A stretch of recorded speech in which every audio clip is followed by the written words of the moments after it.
In the year 1844, from the port of Bushehr on the Persian Gulf, came a pilgrim, afoot, guided by spiritual intuition, to Shiraz. In this spot, where yesterday stood the Kazarun Gate, Mullah Hossein Abushruye met a youth of radiant countenance, Sayyid Ali Muhammad, and was invited to his home.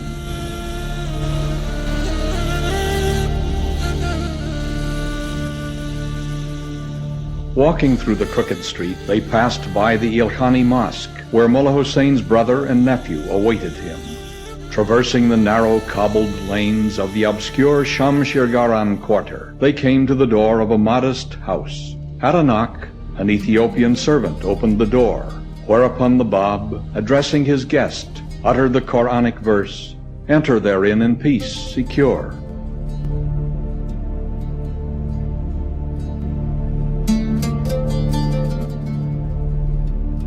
Through this door the Bab entered and made his learned and esteemed guest at home.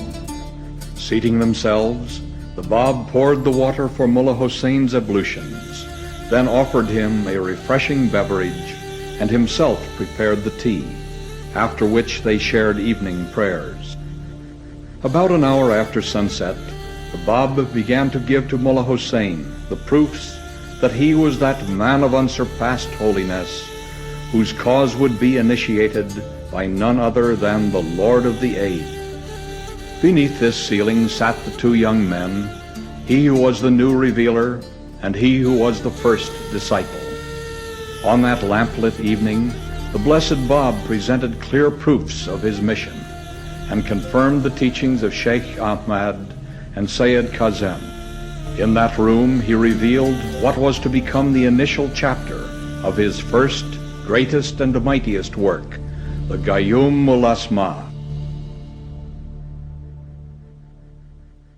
This commentary on the Surah of Joseph from the Quran predicted the divine Joseph, who was soon to fulfill the promise of God.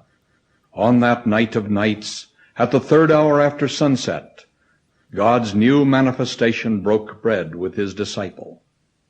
And the night fled away to dawn in the outpouring of the new revelation.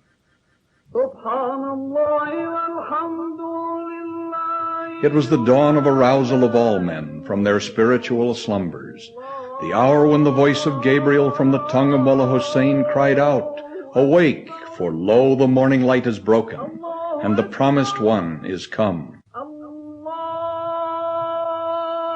Then as daybreak became sunrise, Mullah Hussein, the Babul Bab, the gate of the gate, transformed, bemused, left his beloved, and descended the 9 steps up which he had come the night before, that supernal night which marked the coming of a new spiritual age. At the foot of the stairs he stepped through the door into the humdrum street. The great adventure of a new faith was begun, utterly compelling, gloriously dangerous, at stake the future of mankind.